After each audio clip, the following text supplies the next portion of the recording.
And even if I were to exit Steam and turn it off, Steam is no longer on. So like any other game that's on Steam, for you to run the game, Steam would have to be presently on. I've even had smaller games like Super House of Dead Ninja that was originally on AdultSwim.com, or other indie games that usually have non-Steam versions, that even their Steam version required Steam to be active regardless of how you ran it. So even if I were to cut Steam off on Super House of Dead Ninja and I tried to play it from its disk location, it would have to have Steam, and it would turn Steam on once the game starts. However, this game does not. It doesn't seem to do anything on that level. It will simply start itself. It does not show a Steam splash screen to say that it's loading the game or that Steam's turning on to load the game. It doesn't do anything. And again, skyrockets memory, etc., etc.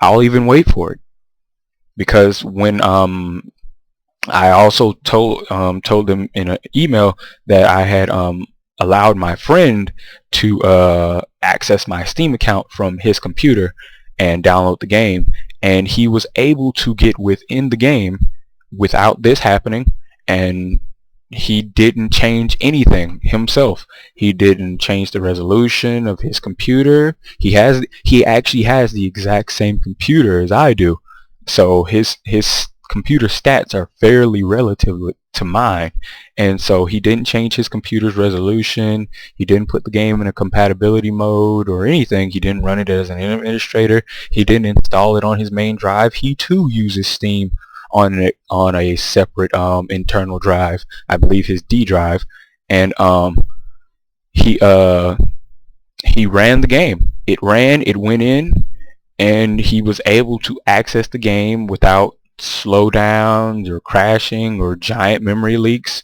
And I didn't know what to ask, because he had no problems. He didn't do anything special or unique to it to change the game around to where it would work. He simply just installed it and played the game.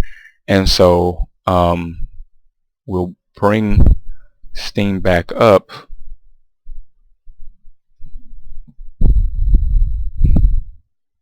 And as Steam comes back up, the game is still here. We'll try it one more time. Yes, I would like to install Guise the Wolf, and it still does nothing. It does not load the game.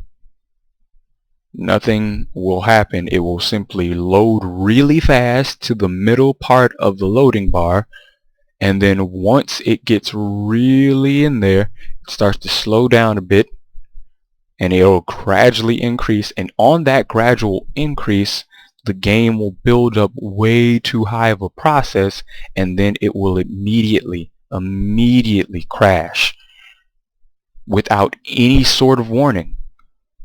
There's no Steam warning, there's no in-game warning, there's nothing other than this Guise of the Wolf exe has stopped working crash screen that comes for most programs.